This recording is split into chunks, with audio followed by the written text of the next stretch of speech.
que é o responsável por toda a parte de pesquisa mineral, Então, o Éder é gerente a Carla é gerente de sustentabilidade, o Éder é o gerente de de exploração, que é o exploração. responsável pela pesquisa mineral. Certo. Inclusive, Luan, queria agradecer, né, a oportunidade que você está nos dando aqui de esclarecer, né, assim, qualquer dúvida que tenha, as pessoas de Poços de Caldas. Obrigado pelo convite. Opa, estamos aí para isso mesmo. Ô, Éder, conta pra gente então como que foi, né, o começo, né, como foi descoberto que aqui em Poços de Caldas, né, nossa região aqui, tem essa concentração aí de minerais terras raras. Vamos lá. Luan, já era conhecido, né, que se tinha elementos terras raras na região e não era uma grande surpresa, mas o que foi o diferencial realmente é saber que esses elementos terras raros eles estavam na argila, né, e dessa forma sendo possível recuperar as terras raras de uma forma bem mais simplificada.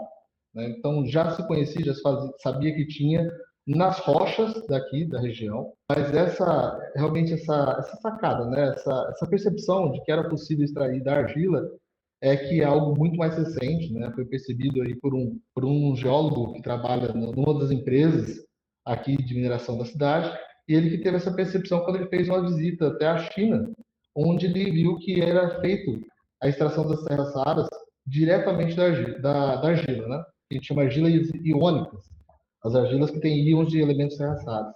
Quando ele voltou para cá, é que ele começou a fazer testes para saber se os elementos terras raros estavam nas argilas e se era possível extrair também dessa forma tão simplificada que ele chegou lá.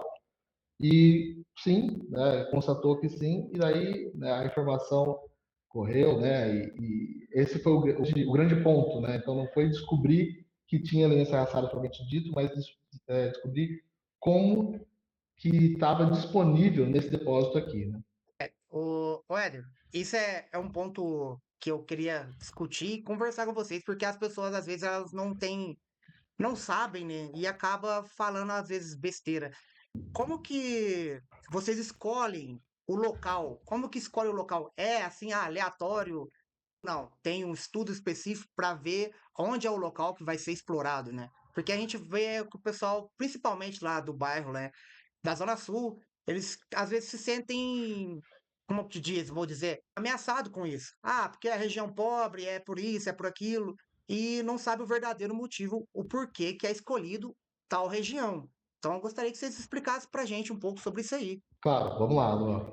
De forma geral, né, isso está atrelado geralmente a uma pesquisa inicial que é feita, né, no processo normal de pesquisa mineral, mas há uma característica muito específica aqui, né, que boa parte dessa caldeira vulcânica que está inserida aqui em Poços de Caldas, ela apresenta a presença de terras raras. Só que, ao mesmo tempo, a maior parte dessa área ela já está coberta por direitos minerários de outras empresas. O que é isso? É o direito de pesquisa ou de extração de outras empresas, né? Seja ela qualquer, empresa X, empresa Y. Então, assim, a concessão que o governo te dá, né, através da Agência Nacional de Mineração, para que você possa pesquisar e eventualmente extrair também. Então, não há tantas oportunidades assim disponíveis dentro de Poços de Caldas.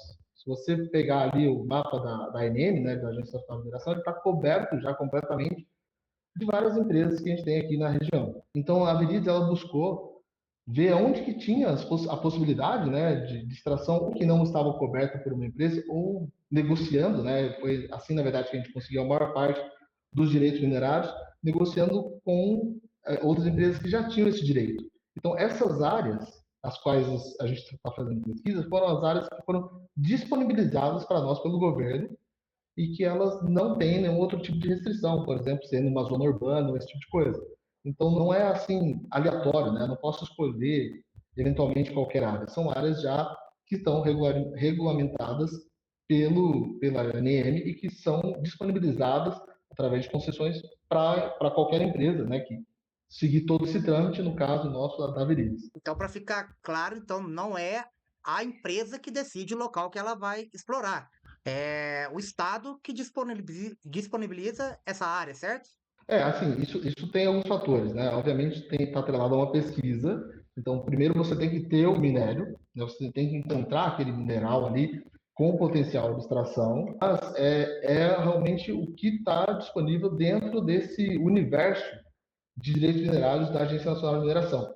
Não é exatamente que a Agência Nacional de Mineração me passa uma área X, assim, não é exatamente dessa forma, mas eu tenho que ter algum tipo de disponibilidade ou eu tenho que adquirir esse direito minerário de uma outra empresa.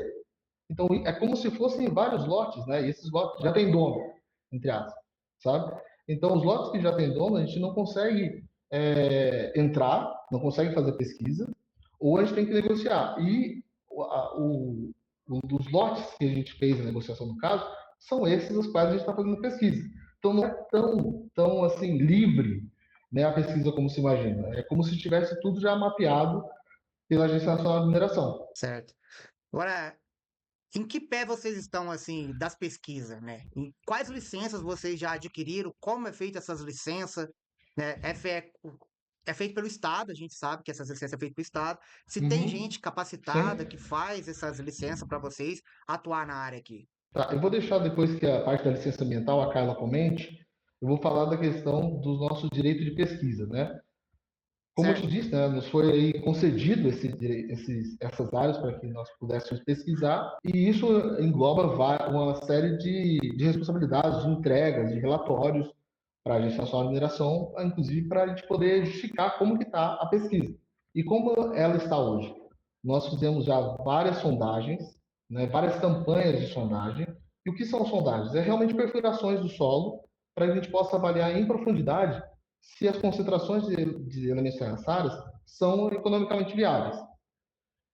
Ela tem várias etapas. A gente começa fazendo ali alguns furos, né, para pesquisar, e depois que é identificado que sim tem elementos terciários, isso aumenta, né, a gente aumenta a densidade de perfuração para aumentar a densidade de informação, e isso cada vez mais até que a gente vai fechando uma malha regular, né? A gente começou ali furando em uma malha quadrada, né? Ou seja, a cada 400 metros eu tinha um furo, uma malha quadrada, depois a gente reduziu para 200, agora eu estou furando 75, exatamente para eu ir enriquecendo a qualidade da informação mineral que eu tenho. Né? Então, nessas áreas que nos foi permitida a pesquisa, depois de identificado que tinha elementos raras, a gente foi melhorando a informação, e essa informação ela tem várias etapas, né? A gente chama de recurso mineral. Quando o recurso ele tem três fases ali, né? Ou três classificações, melhor falando. O recurso inferido, recurso indicado e recurso medido. O inferido sendo o mais básico de informação e o medido já com a informação suficiente aí para a gente poder abrir a lavra. Hoje, no momento, nós temos a maior parte já da nossa área ali com recurso indicado, ou seja, estamos numa situação intermediária de informação e estamos perfurando agora de 75 por 75, isso do ponto de vista geológico, tá, que eu estou falando, para ter recurso medido. Né? Eu acabei já, inclusive, essa sondagem recentemente, para a gente poder ter o recurso medido e ter, então, a melhor informação possível a partir da sondagem que a gente vai ter. É um processo, ele segue, né, ele é faseado, ele segue um processo contínuo de melhoria da informação. Isso faz parte do processo normal de pesquisa e cada vez mais a gente vai conhecendo mais o depósito, mais informação eu vou tendo, né? São milhares de metros perfurados, milhares de amostras. Cada perfuração que a gente faz ali, a gente tem ali todas as coordenadas x, y, z de cada metro perfurado. Com isso, eu sei ali, cada metro perfurado, qual é a concentração, né, que tem terras raras. A gente manda todas as amostras para laboratórios certificados internacionalmente, para a gente poder ter essa certificação e essa certeza de onde está o minério, onde está a melhor qualidade. Então, assim, hoje o estágio onde a gente está é desse recurso indicado indo para o recurso medido, que é a melhor informação possível aí para a gente abrir lá. Vou deixar que a Carla comente um pouco também da questão da licença ambiental que está atrelada ao projeto.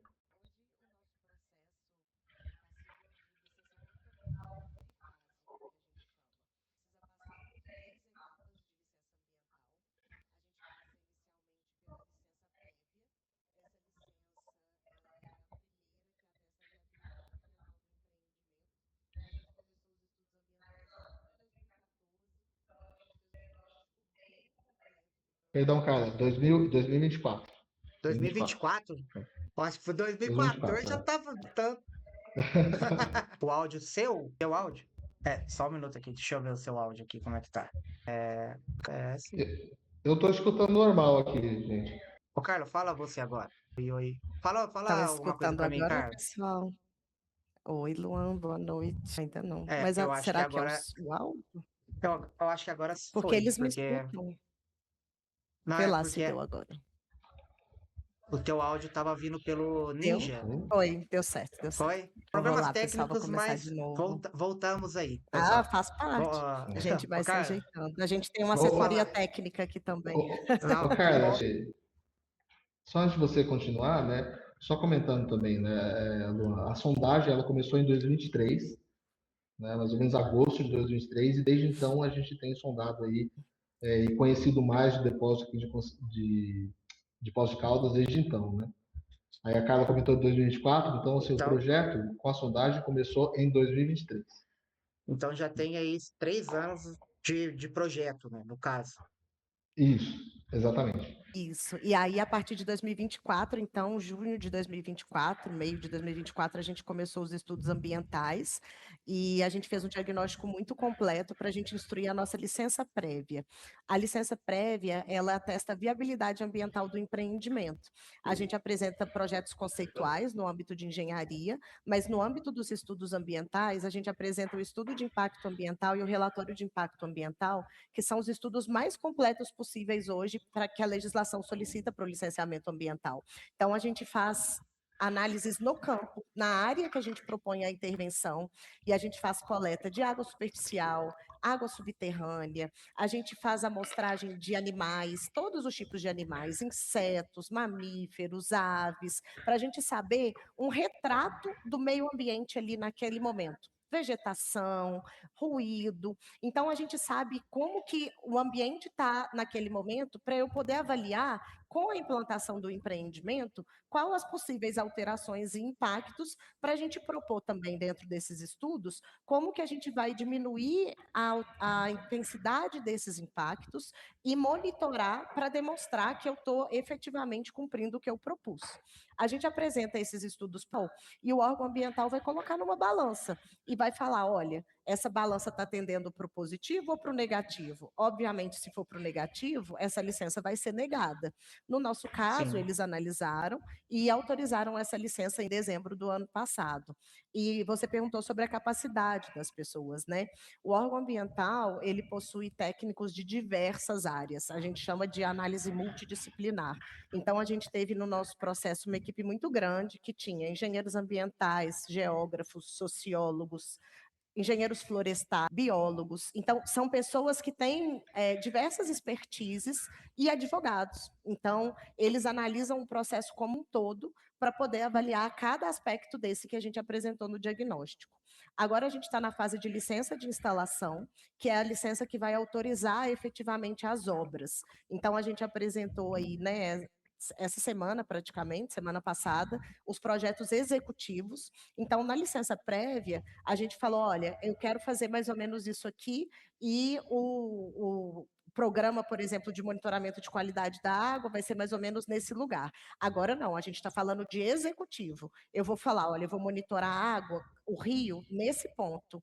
Todo mês, com esses parâmetros. Então, agora a gente está falando de coisas mais palpáveis. Os estudos são muito mais complexos, eles são mais completos. Aí a gente já está falando de um projeto mais definitivo e a gente volta para a análise do órgão, a gente passa por fiscalização, a gente passa por uma análise e volta de novo para o Conselho de Políticas Ambientais, que é quem aprova cada etapa da nossa licença através de um parecer que a equipe técnica elabora e submete a esse conselho. E a última etapa é a licença de operação, que vai poder avaliar todas as condicionantes, que são condições técnicas impostas em cada etapa dessas licenças, e aí, na licença de operação, a equipe técnica vai avaliar se a gente cumpriu todas essas condicionantes e se na obra que a gente executou, a gente colocou todas as medidas mitigadoras que a gente propôs. Então, por exemplo, para lançamento de esgoto doméstico, se eu implantei a tubulação direitinha chegando na rede do DEMAI, se eu coloquei o sistema de drenagem que vai direcionar a água da chuva para os lugares que eu propus. Então, eles vão avaliar avaliar cada etapa dessa que a gente propôs de controles ambientais. Se eu implantei, por exemplo, os monitoramentos de qualidade do ar nos pontos que a gente propôs, e aí eles vão verificar se isso tudo está pronto para poder dar a licença de operação e a gente começar as atividades aí, como a gente propõe lá para o meio de 2028. Então, a gente ainda tem um longo caminho pela frente, né? Muitos estudos, uma coisa muito complexa e muito completa para a gente poder chegar nessa fase final de operação. Carla, dentro disso tudo isso, você está falando que está desde 2023, né? Vocês estão fazendo pesquisas, e vão tirando laudos, e fazendo todo esse processo que você disse já. As pessoas ainda têm aquela, né? Ainda falam que está sendo rápido demais o processo. Por que que você acha que eles dizem isso? Tem outros mineradores são do mesmo porte ou do mesmo ramo? É mais demorado? Ou essa que está sendo mais rápida? Tem essa diferença? É uma ótima pergunta. Eu tenho 2 exemplos muito bons para a gente enxergar que é um prazo bem razoável. O principal exemplo, o primeiro exemplo é o fato da nova lei do licenciamento ambiental, né, que entrou em vigor agora em fevereiro. Ela traz diversas modalidades novas de licenciamento que já são aplicadas aqui em Minas Gerais desde 2017. Então, a gente tem uma modalidade de licenciamento que chama licenciamento ambiental concomitante. Nessa licença, a gente tem a licença prévia, a licença de instalação e a licença de operação emitida em uma só licença. Então, essas 3 etapas que a gente está fazendo em etapas separadas, ela é emitida junta. Ou seja, se a gente está falando aí 1 ano de análise, depois mais 6 meses de estudo, vamos por 6 meses de análise, vão dar mais ou menos 5 anos para a gente começar a operar, considerando todas as nossas etapas. Na licença concomitante, a gente está falando de 2.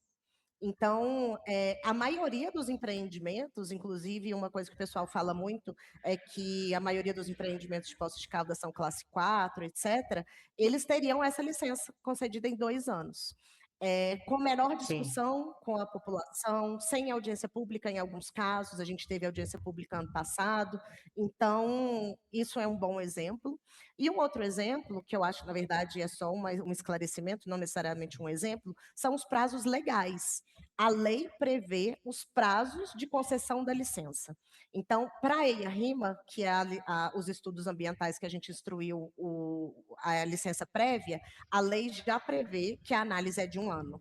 Para a PCA-RCA, a lei já prevê que são 6 meses. Então, na verdade, o Estado está cumprindo a obrigação legal. Não há, de forma alguma, algum tipo de aceleramento ou aceleração, não sei nem qual a palavra que seria ideal aí É isso, nesse aceleramento. contexto, nesse estudo, pelo contrário. E os estudos estão sendo feitos com muito critério. Como o Éder falou, a gente tem consultorias aí, nas internacionais, e não é porque a gente não está valorizando a mão de obra local, tá? É porque a gente precisa de empresas que são certificadas, que possam passar por auditorias, e essas empresas têm algumas restrições, né? Então, isso traz mais credibilidade, porque a gente está tendo essa referência que é mundial para a gente poder executar esses estudos. Então, a gente tem muita tranquilidade e, sem dúvida, não é um prazo aí acelerado. A gente está, inclusive, dentro do prazo legal. Certo.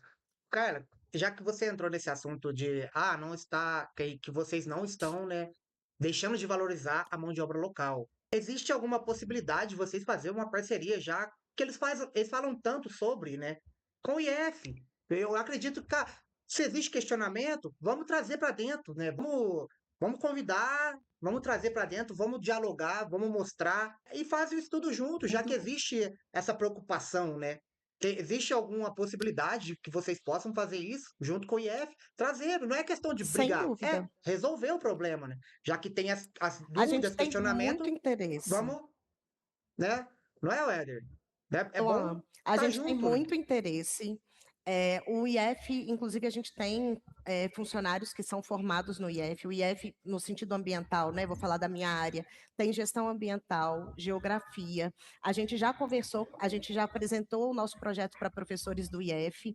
Hoje a gente tem conversado com alguns professores para desenvolver alguns projetos. A gente já tem algumas, a gente está conversando sobre visitas no nosso centro de pesquisa. A gente chegou a conversar sobre fazer algumas atividades lá. Para você ter ideia, o IF foi um lugar que a gente colocou um dos nossos pontos de monitoramento de qualidade do ar para fazer o diagnóstico no estudo ambiental, e a gente abriu o equipamento para os estudantes de gestão ambiental irem lá conhecer, entender como que funciona, e a gente tem como premissa essa parceria com as instituições de ensino. A gente não tem nenhuma parceria firmada oficialmente com o IF Sul de Minas Poços de Caldas, mas a gente acabou de firmar uma parceria com o IF Sul de Minas Muzambinho, porque eles têm o curso de medicina veterinária, e a gente precisa da parceria dos médicos veterinários para fazer o resgate da fauna quando a gente for fazer a supressão de vegetação, e também alguns estudos com essa fauna, por exemplo, se acontecer algum atropelamento, alguma coisa assim durante as operações, e isso engloba inclusive o nosso entorno. A gente já fez, por exemplo, um resgate de fauna, né, Éder? A nossa equipe tem treinamento ali na Yolanda, na pista de caminhada, como apoio à própria comunidade, num resgate de um animal peçonhento. Então, a gente fez essa parceria com o IEF Sul de Minas, lá de Muzambinho. A gente tem uma parceria já com a Unifal. A gente também tem a parceria com o SESI Senai, e a gente está aí prevendo para o segundo semestre uma série de cursos, capacitações gratuitas que devem acontecer na Zona Sul. Então, a gente está super aberto aí a construir essas parcerias. A gente acha que o diálogo técnico é extremamente valioso, né, para essa construção.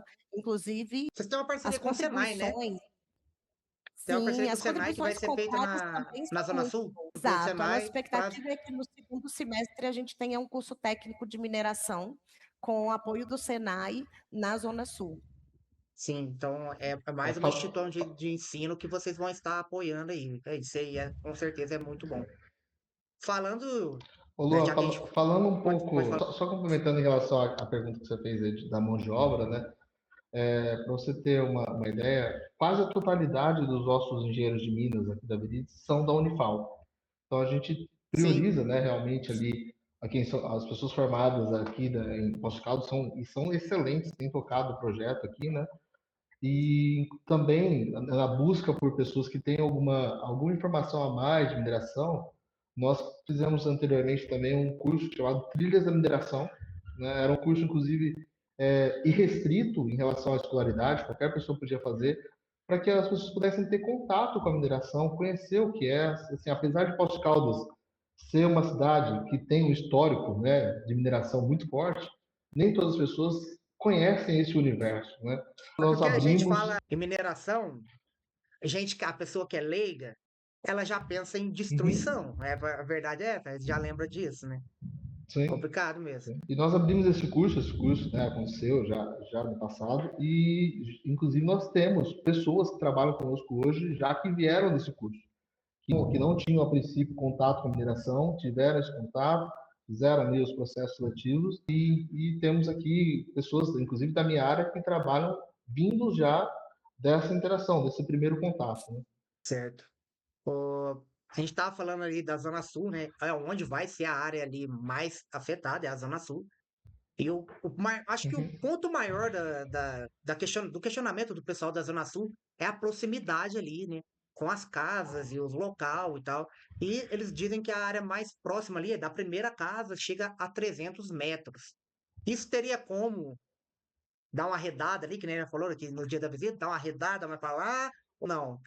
Vai ter que ser, não tem como estudar para que seja afastar uns metros ali, né? Para que o pessoal fique mais tranquilo em relação a essa proximidade com a população ali da Zona Sul. Luan, isso é um ponto que a gente está estudando, sim, para trazer esse conforto, né, para a população. Hoje, essa cava ainda consta no nosso projeto, mas a gente está muito aberto a esse diálogo. A gente recebeu muitas pessoas, comunidade, poder público, pessoas técnicas aqui, a gente está com as portas sempre abertas. Se alguém tiver interesse também, né, de fazer essa conversa como a gente está fazendo agora, ou que a gente vá até algum lugar fazer esse diálogo, eu acho que é exatamente para isso que a gente está aqui, para construir, né? Então, o projeto ainda está em construção, é uma construção contínua, e sem dúvida a gente está fazendo essa análise aí, essa análise técnico-econômica, né? Porque ela passa por uma avaliação que não é só técnica, ela também é econômica, mas a gente acredita que a gente vai dar esse retorno aí em breve, né? A nossa diretoria também está avaliando, a equipe técnica.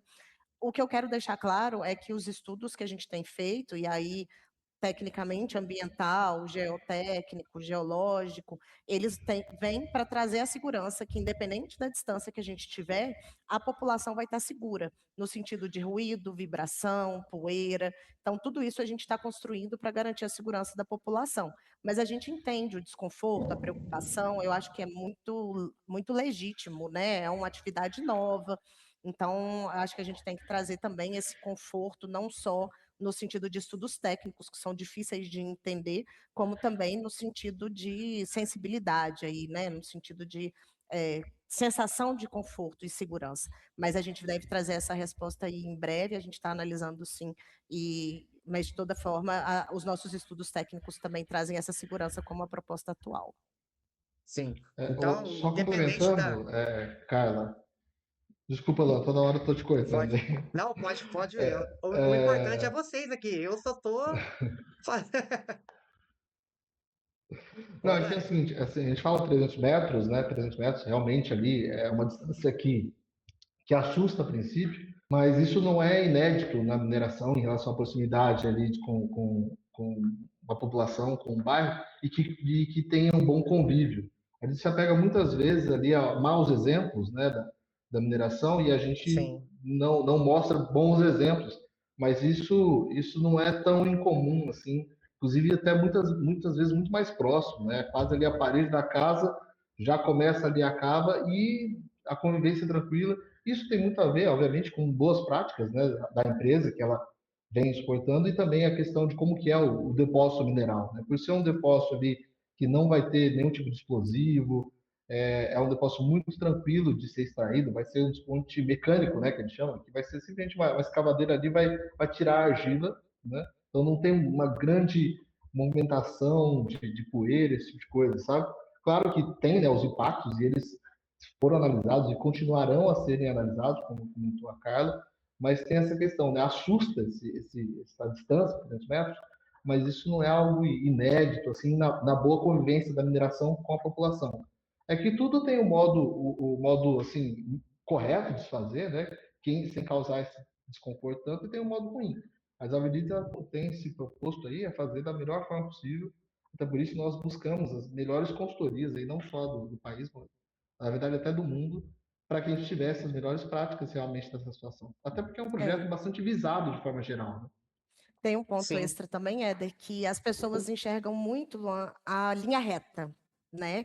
Então é como se você olhasse ali e do outro lado da rua você visse a cava da mineração, e a gente teve muitas imagens aí feitas por IA, né? Que abriram aqueles buracos enormes. Também. Então, muitas cavas, inclusive, que se você vê, são muito vinculadas a outros tipos de minério de Exato. ferro. Então, isso eu acho que é muito importante também as pessoas que estão nos ouvindo terem um pouco de senso crítico sobre as imagens criadas pela inteligência artificial, mas não, a gente tem ali uma questão de topografia também. Então, muitos dos morros que as pessoas falam, ó, vou tirar o morro, esses morros não vão ser consumidos pela mineração. Existem várias formas que a gente chama aí de controle desses impactos visuais, como o plantio de árvores. Então, a maioria dessas áreas não vão ser vistas das áreas residenciais. Então, a gente fez estudos também para demonstrar isso. Essas cavas dificilmente vão ser vistas, algumas sim, sem dúvida, mas a maioria não vai ser vista da área urbana. Então, a gente pretende conseguir demonstrar isso também em breve aí para as pessoas, conseguir, quem quiser, né, conhecer a área, ir a campo, a gente vai fazer algumas visitas, a gente começou esse projeto agora, a nossa área de relação com a comunidade fez aí, né, você pode participar da nossa primeira visita a campo, para Eu poder fui. entender isso um pouco melhor, e a gente espera que a gente amplie esse programa aí, sejam visitas periódicas, para as pessoas entenderem no local do que a gente está falando, e eu acho que isso vai começar Traz um uma conforto, questão mais sim. concreta. Eu É, fui. Eu confesso E, que eu fiz um vídeo eu fiz um vídeo antes de saber da Viridies, tá? Eu fiz um vídeo explicativo falando de terras raras, porque eu costumo pegar alguns temas que estão em alta, assim, e eu, para conhecimento próprio, né, meu, eu gosto de fazer, como eu gosto, eu sou curioso, e eu trago para as pessoas também ver. Aí depois, eu já sabia que tinha, né, exploração de terras raras aqui em Poços. Aí que eu fui pesquisar a área que vocês estavam aí explorando. E eu fiquei realmente, falei, caramba, cara, é muito grande. Mas mineração é isso, é grande. Só que eu achei ali, no final lá, eu achei mesmo, muito próximo, né, eu como leigo que sou, muito próximo da população, né, da área central aqui de Poços. Mas vocês são especialistas nisso, né? Tem os métodos de se resguardar aí a população, né? Não é assim simplesmente aqui vou meter máquinas aqui, arrancar tudo e não é assim que funciona. sem Eu dúvida. tenho os órgãos do responsável por fiscalizar, não é simplesmente eu vou escavar onde quiser. Ô, Éder, eu gostaria de fazer uma pergunta, já que vocês tocou no dito, assunto de. ô Luan, desculpa, e dito isso, né, que a gente falou a princípio, né, e assim, nós, como a Carla até já comentou, a gente está levando realmente esse desconforto também da população em consideração, sabe?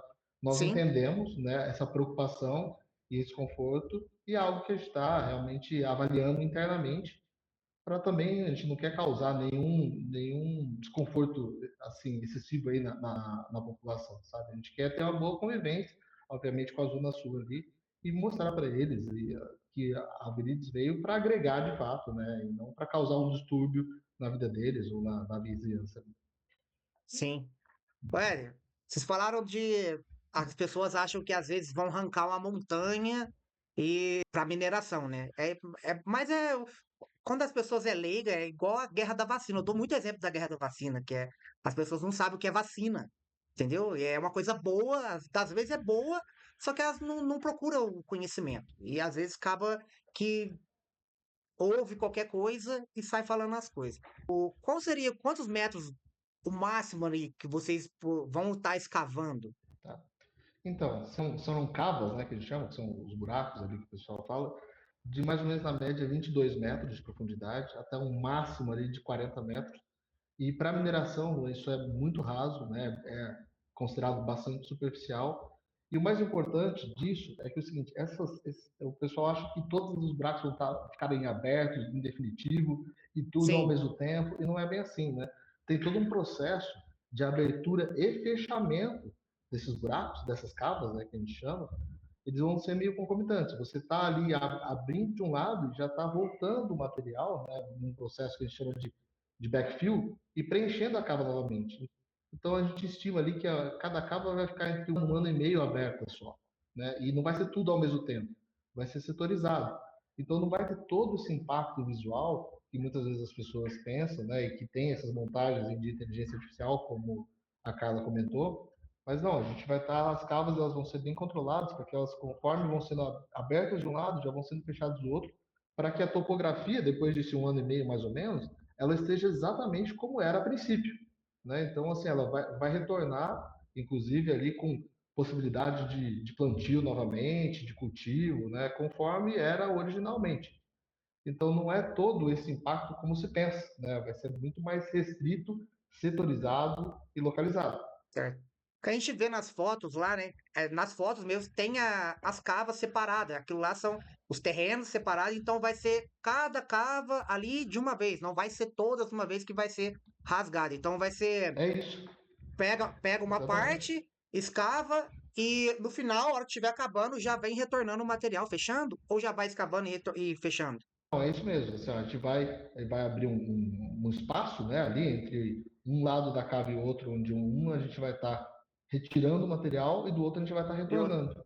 Esse Sim, material que vai estar retornando, né, a hora que a gente tira o material de interesse para nós, ele vai passar pela planta, ele vai passar pelo processo ali de retirada dos eventos serraçaras, e depois ele vai passar por um processo de lavagem para que ele volte ali realmente com boas condições de voltar para o mesmo local de onde ele foi retirado. Né? Então, realmente, certo. de um lado da cava ali, do buraco que está sendo retirado, do outro ele vai estar sendo reproduzido da mesma forma que era topograficamente falando. Agora, uma pergunta interessante, ó, que a gente até fez lá no dia da visita. Quanto por cento desse material retirado que vai voltar para as cavas, né? Porque você escava, retira o material que você vai precisar e o resto você Uhum. devolve para o local. Quanto seria essa porcentagem aí, para a gente ter uma estimativa? Olha, Luan, mais de 99%, porque para cada uma tonelada de argila, né, que a gente vai passar por esse processo industrial, o material que eu vou tirar é mais ou menos 2,5 kg na média, né? Então, assim, proporcionalmente, né, para uma tonelada, para 2,5 kg é muito pouco. Então, quase todo o material vai regressar para o material de origem. Então, A gente tira muito pouco desse material da argila que vai ser movimentado. então vamos falar que, tipo, a cada 100 quilos, 99 quilos voltam aí para cava, certo? Até um pouco mais, né? Até um pouco mais. Então, então é muito pouco, né? É muito trabalho. É Tá louco, quase, vocês trabalham demais, exatamente. velho. Tem trabalho demais, movendo montanhas pra pegar aquilo, não dá não, velho. Ô, Mas ó, outra é importante coisa, falar sobre isso, né? Porque essa movimentação de argila ela é muito expressiva, né? É bastante coisa. Mas e o pessoal, um dos receios do pessoal é exatamente essa movimentação dos caminhões, né? De que eles sim, acham que vai passar pela Avenida Alcoa, que vai passar pela cidade, né? A gente já ouviu de tudo. E os caminhões que vão transitar levando esse material, é importante a gente falar que eles vão ser totalmente internos ali do projeto. Né? A gente não vai ter nada para fora ali, alcançando rodovias e tudo mais. A única coisa que vai para fora das áreas ali do projeto é o produto de fato. E o produto é muito pouco, né? Como eu estou falando, para cada uma tonelada é 2,5 kg de material que a gente vai ter. Então a estimativa é mais ou menos 2 viagens de caminhão aí por dia só saindo com o do material. projeto, né, com o material. Exatamente. Então, o que vai estar ali na rede urbana ali ou na rede rodoviária é muito pouco. Nenhum desses caminhões que vai estar transitando aí um pouco mais intenso internamente vai estar fazendo esse fluxo externo. Isso é bom falar, porque eu sou um dos caras que mais reclama do trânsito da cidade aqui, cara. E se tiver causando trânsito aqui, o bicho vai pegar, que eu vou falar mesmo, hein? Tá certo. Falando aí desse retorno, né, do material para o solo, existe Uhum. alguns questionamentos que até me mandaram aqui em relação a isso, né? E como que esse material vai voltar, sendo que ele é misturado com produtos químicos, processo de decantação e tudo mais? Tem algum risco desse material que volte? E olha que eu ouvi, aí vocês vão me dar um. Tem algum risco desse material que Vamos lá. volte ele causar radiação? Então, olha, há muito esse burburinho, né, em relação a isso. Primeiro, vamos por partes. Eu vou falar um pouco dessa questão radiológica primeiro, depois a gente fala desse produto, né, que a gente utiliza, que é o sulfato de amônio, para a extração das serrassaras na argila. Poços de caldas, de forma geral, né, quando a gente está numa situação aí de uma caldeira vulcânica, você ter o hidrotermalismo na região, você já tem uma certa radioatividade natural, né, de poços de caldas. Mas é uma radioatividade muito baixa, né? Que não é nociva, é longe disso. E esse material ele tem a mesma radioatividade de todo o poço de Caldas. Qualquer ponto aqui onde você medir, se tirar uma amostra do solo, praticamente vai ser a mesma coisa desse material. E a emissão é muito pequena. Eu falo isso porque a gente já fez mais de 25 mil amostras, né? E a gente tem isso comprovado em todas as amostras que a gente tem, os valores são baixíssimos. Para que a gente tivesse, por exemplo, que ter algum tipo de fiscalização ou alguma preocupação junto aos órgãos responsáveis aí nessa questão radiológica, a gente precisaria estar minimamente com a emissão, né, que chama de em bequeréis, né, que é a unidade aí atrelada a isso, de 10 bequeréis, né, de emissão por grama de material. Os valores que nós temos encontrados, que são os mesmos que se encontram aqui em qualquer local em Poços de Caldas, é por volta de 0,1, 0,2. Ou seja, está falando de 100 vezes menos do que seria necessário para que tivesse algum tipo de preocupação nesse sentido, tá? Para que Então, abrisse algum realmente, o tipo de material, ele pesquisa? é exatamente para que a gente tivesse que ter algum tipo de preocupação, que fizesse. Pesquisa a gente já fez, né? Nós fizemos pesquisa em relação a isso, para garantir exatamente que não houvesse nenhum tipo de contaminação nesse sentido. E realmente as amostras que nós temos, não, infelizmente, não demonstraram nada fora da radiologia natural de Poços de Caldas. Então, Do esse ambiente. processo, a gente está tranquilo em relação a isso, né? Mesmo, assim, o pessoal comenta também, não, mas tá lá quietinho, mas vocês vão mexer e vai concentrar, e não é bem assim também, né? Assim, mesmo passando pelo processo industrial, você não tem um enriquecimento dessa forma de urânio e tório, né? Que o pessoal tanto fala, né? Então tá bem fora disso. Até teve, desculpa, Carla, qual que foi o órgão que se manifestou a respeito disso? Se puder me ajudar? Agência Nacional de Segurança Nuclear. Ou seja, eles Agência se Nacional, manifestaram. e eu assisti lá a radiação do Césio lá, e realmente, ainda mais com O essas pessoal streamers aí, fica com cara, falar isso receio, aí, né? tá É, doido, É. falar que a Então, poço tá mas, radiativo, imagina. E então, existe mas uma essa norma, né, agência, que ela determina exatamente como analisar antes do exato. empreendimento, durante e um tempo enquanto a gente está operando. Então, a gente tem uma unidade do Senem aqui em Poços, né? Então, a gente fez, Sim, como o Éder fiz. falou aí, uma análise preliminar, não só do minério, a gente fez uma análise de todo o processo industrial para demonstrar que, inclusive, não tem essa concentração ao longo do processo. E quando a gente iniciar as nossas atividades, eles vão fiscalizar em loco, eles fazem essa amostragem, eles fazem essas análises, então existe sim essa segurança, de novo, falando da competência dos órgãos fiscalizadores, né? É um órgão federal, é Sim. um órgão que tem Você pessoas nem? extremamente competentes, então a gente confia realmente nos órgãos fiscalizadores para trazerem essa segurança para a população no geral e a gente poder ter esse retorno, então a gente está aí realmente muito seguro com relação a isso. Se Então, houvesse algum risco, né? Se houvesse algum risco, realmente os órgãos fiscalizadores, eles não permitiriam nenhum tipo de operação, né? Nesse sentido. sim. É. Agora eu vou E a outra falar, questão é do sulfato, né? o sulfato de amônia, que as pessoas acham que vai ficar muito, vai ter muito. Primeiro que vai ser em um local fechado, né? Que vai usar o sulfato de amônia, não vai ser no, na área aberta, né? Vai ser dentro da fábrica. O sulfato de amônio, ele não é uma substância que tem todo esse risco. A gente ouviu falar que existe um risco de explosão. Essa substância Sim, não tem uma característica explosiva. Isso pode ser observado na ficha de produtos de informações químicas, né, que é a antiga FISPIC. Então, essas características químicas são públicas, são fáceis de se encontrar. Então, não é uma característica química desse produto. Acho que é importante a gente falar um pouquinho disso. Eu sempre falo, né, a minha área, né, da engenharia química, mas que a concentração faz diferença. Até água em quantidade elevada demais mata. Mas a gente está falando de uma concentração que não é tão alta.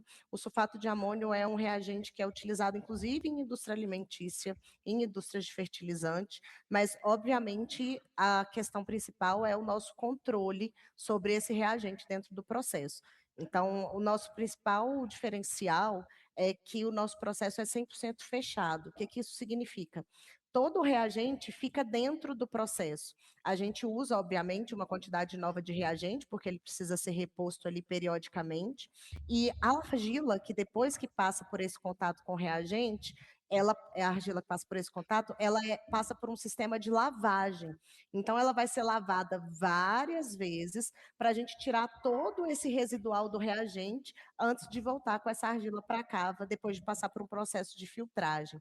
A gente fez aí agora 2 análises em lugares completamente diferentes, uma análise aqui no Brasil, uma análise na Austrália, para a gente poder caracterizar essa argila lavada, e os resultados foram muito similares, e a gente conseguiu chegar em resultados de praticamente nada de sulfato depois dessa lavagem para retorno para a cava. E, além disso, a gente fez uma análise bem completa de hidrogeoquímica. Que isso significa, né?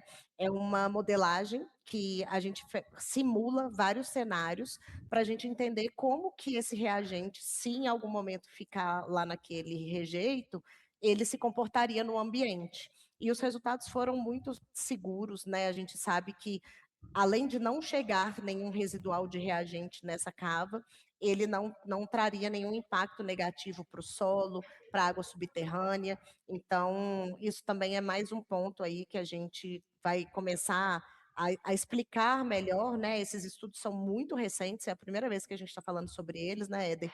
Então, a gente Sim. vai começar a tentar trazer isso para a população, explicar melhor, de uma forma mais leiga, didática, mas a gente está realmente muito tranquilo com o processo que a gente está propondo. E acho que uma coisa legal também, Luan, de falar, é que mais de 50% do investimento que a gente está fazendo no nosso processo aí é para essa lavagem, para recuperação de água, recuperação de reagente.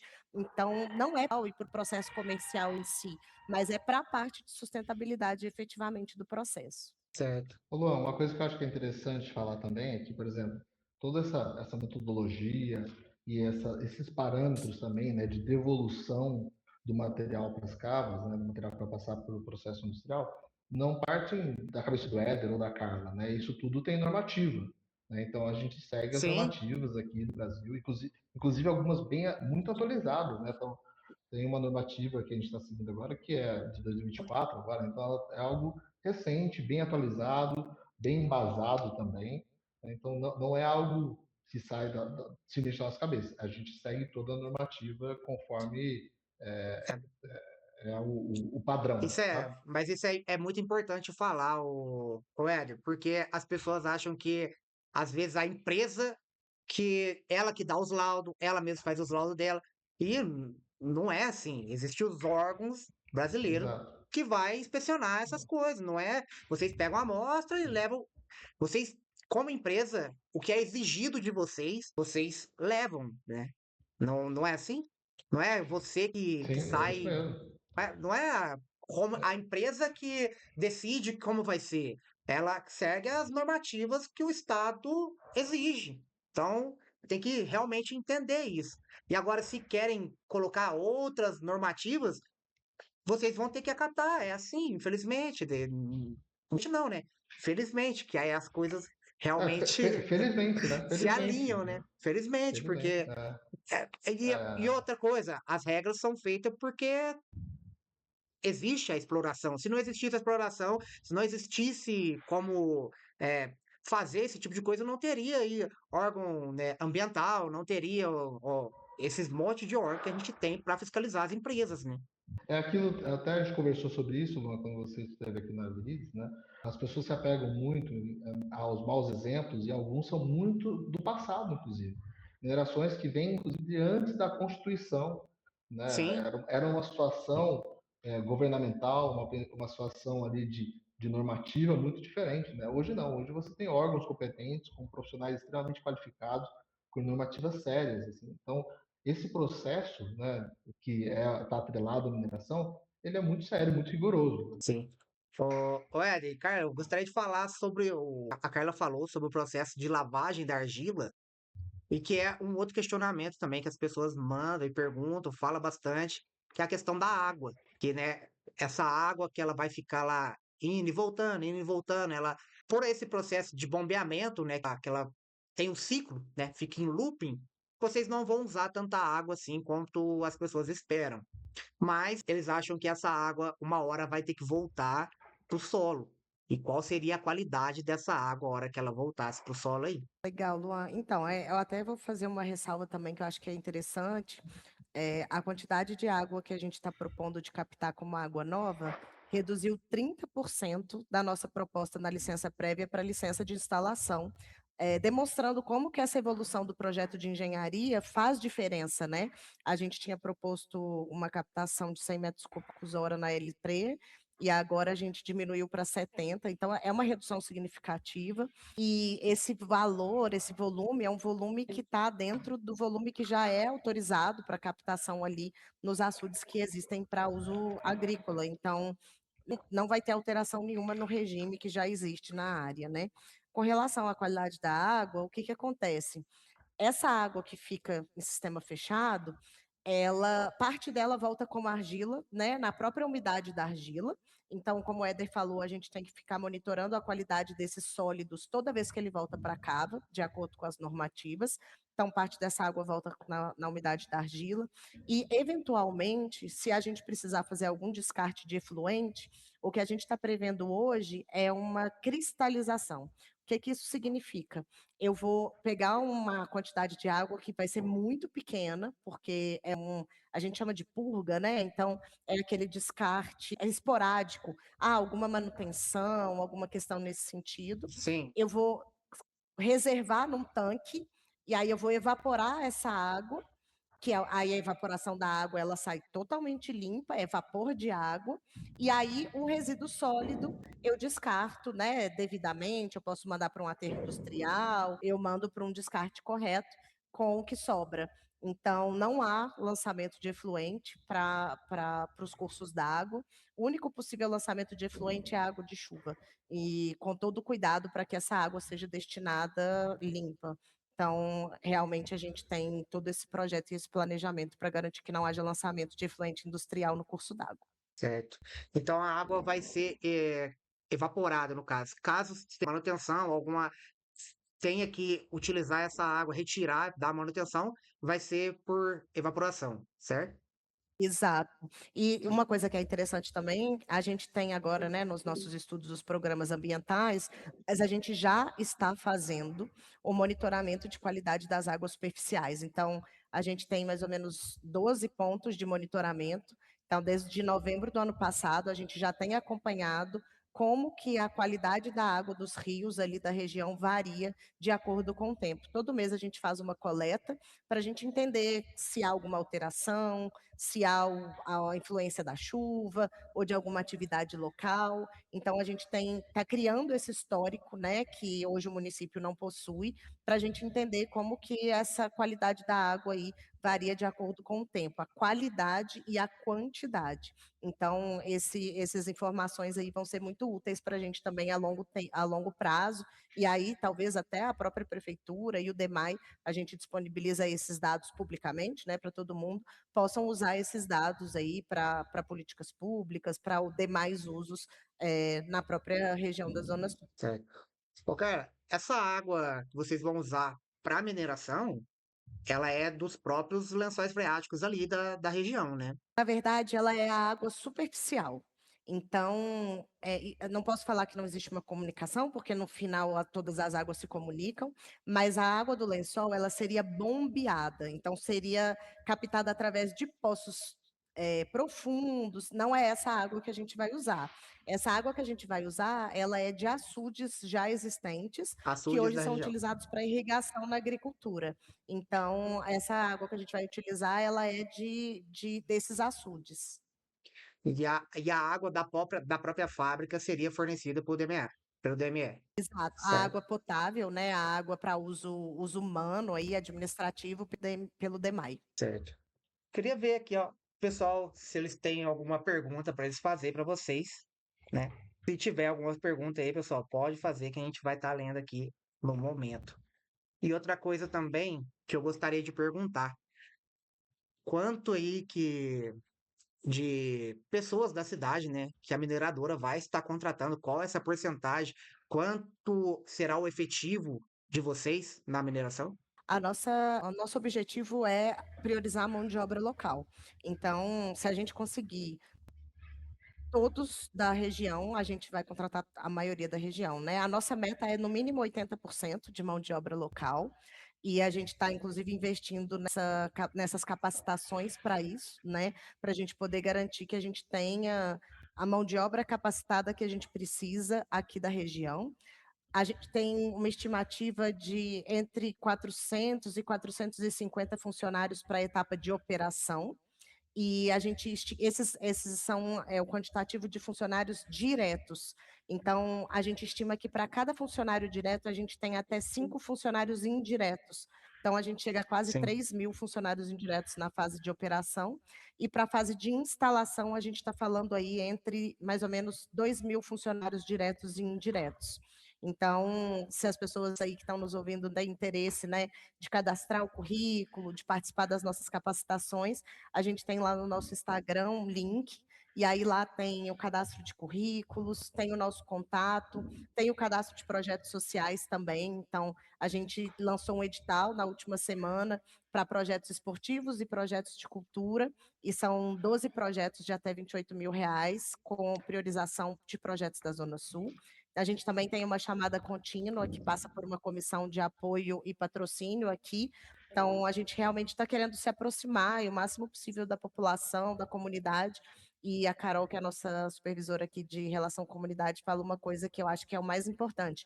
É abrir o protagonismo para a sociedade. A gente quer ouvir o que as pessoas esperam que a gente faça. Então, essa que é a ideia, principalmente, aí dos nossos projetos, né? Da gente ir construindo juntos e trazer esse retorno que a gente sabe que é importante, que é o mínimo que a gente pode fazer. Cara, tem uma pergunta aqui do Rodrigo. É profissionais acho que de todas as áreas vocês estão precisando, né? Quais os profissionais que vocês estão precisando? Que o Rodrigo está perguntando aqui. Atualmente, a gente tem principalmente profissionais da geologia, né, como o Éder falou, técnicos em mineração, considerando as atividades que a gente está executando de pesquisa. A gente também começou agora o nosso centro de pesquisa, né, ele vai ser inaugurado amanhã, assim, oficialmente.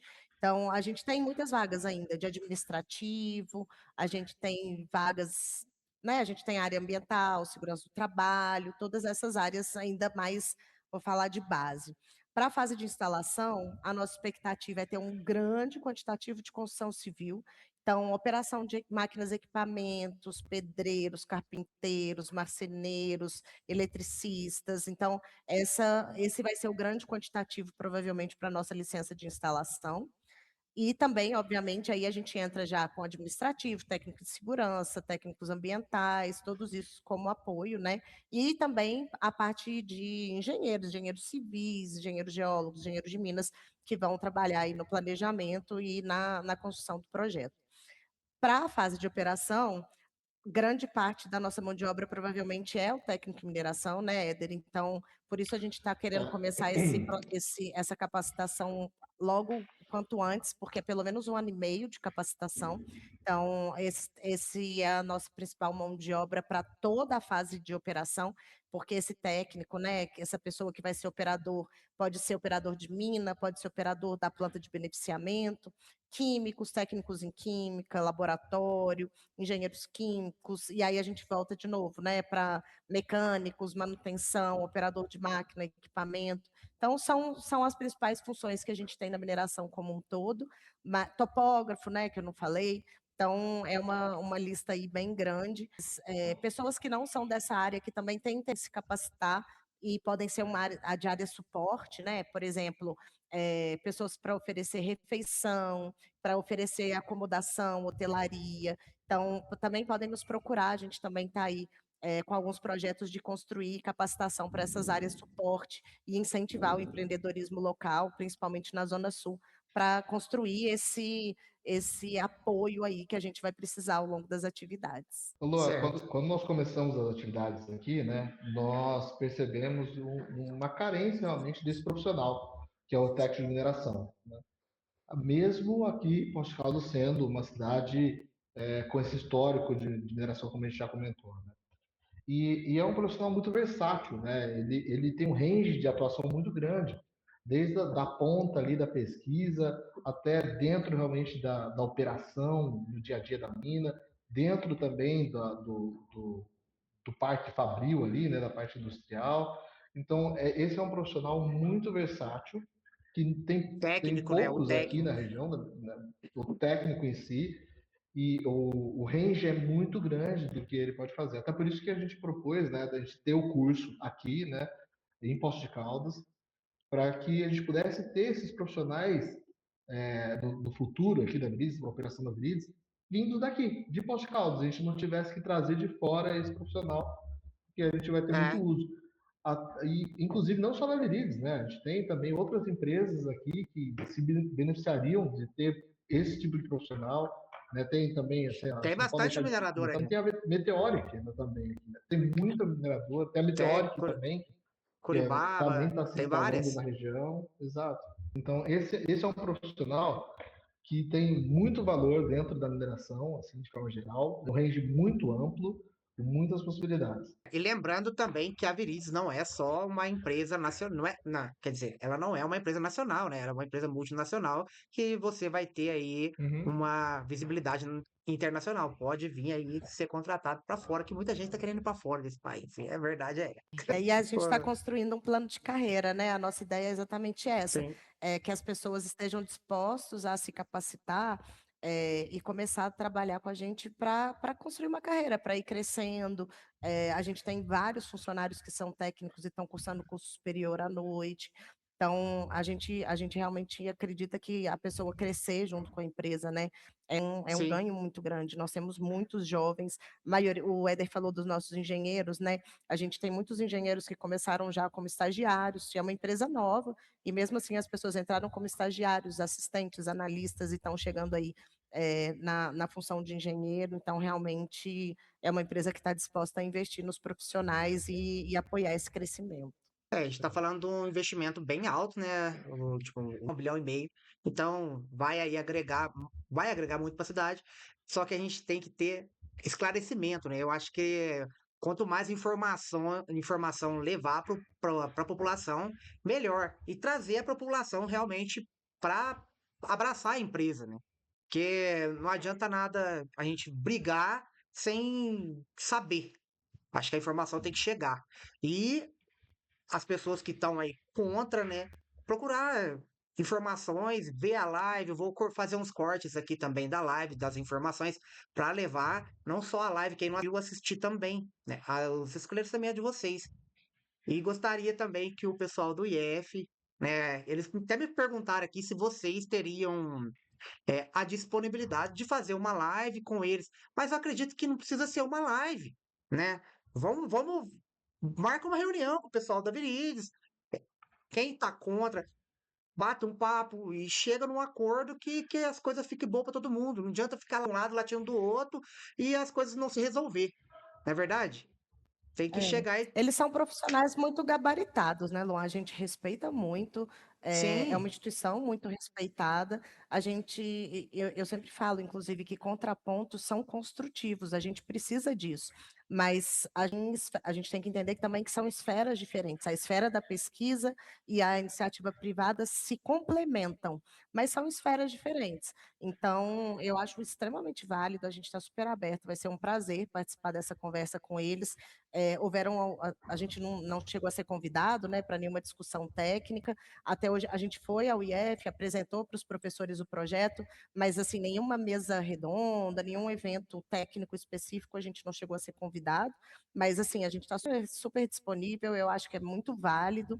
E com certeza a gente teria muitos pontos aí para somar, para incluir no nosso projeto, e eu espero que eles também estejam abertos aí para absorver as nossas contribuições, né, os sim. nossos contrapontos também, para entenderem um pouquinho de como que é o projeto da nossa parte. Mas vai ser um prazer, a gente super se disponibiliza aí para poder ir até lá e fazer essa conversa da maneira mais respeitosa possível. Essa vai ser bom. Vai ser bom. Todo mundo conversa, entra num acordo. É bom ter bastante gente com QI alto para resolver os problemas, né? A verdade é pronto. É isso, vamos resolver. Então, gostaria de Nossa, Não, agradecer vocês e aí. comunicação, né? E comunicação é a alma, né, da solução, né? Comunicação é a Cara, alma da solução. Então, assim, nós estamos abertos para conversar com o pessoal e a gente poder apresentar nossos pontos e ver também os pontos deles. Isso é bem tranquilo para a é, gente. até falaram aqui, ó, fica o convite do coletivo para fazer uma live para termos essa conversa. Aí Terra Viva, Água Rara, que é a página do pessoal lá, da comunidade. Então, entre em contato com o pessoal da Virides aí, para vocês fazer essa. Não precisa ser live, faz uma mesa redonda, é melhor ainda, sabe? Entendeu? Melhor ainda vocês fazer uma mesa redonda, debater os assuntos, trocar ideia e resolver o problema, né? É o melhor jeito de resolver e todo mundo fica feliz, é desse jeito. Faz uma mesa redonda e resolve o problema. Certinho? É, o Mais pessoal alguém tem o querendo nosso perguntar? contato, a gente fica muito feliz aí com a abertura.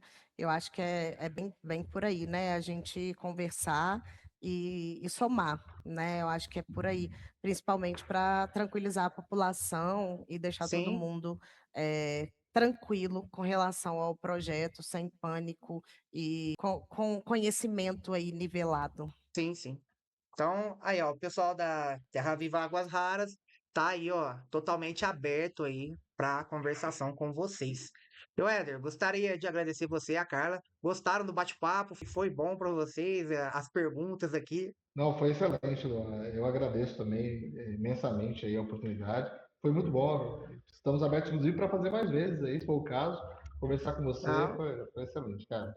Se quiser trazer algum ponto específico, né? Se tiver aí, o pessoal quiser enviar dúvidas, como eu falei, a gente tem o nosso link lá no Instagram, mas se quiserem trazer algum ponto específico, que a gente discuta sobre os estudos, alguma coisa, né, futuramente aí, agradeço também a Sim. abertura do pessoal. Com certeza a gente vai agendar aí essas próximas conversas. Eu acho que o mais importante é a gente trazer esse esclarecimento. Obrigada pela abertura. Por nada. Obrigado vocês por querer, por me dar a oportunidade de entrevistar vocês. E essa conversa que eu tive aqui hoje com eles, eu tive essa conversa na segunda-feira, lá na visita que eu fiz, né? Inclusive, você que queira fazer a visita lá, eles também estão abertos para fazer visita e você conhecer realmente de perto como vai ser essa atividade aqui na nossa cidade. Certinho? Éder, obrigado, cara, novamente, obrigado de novo. E fico com Deus, Obrigado, vamos pra Luana. cima que vai dar tudo certo. Conversando é que as coisas se resolvem. Tchau, tchau. Tá bem, é isso aí. Até mais. Obrigada. Aqui foi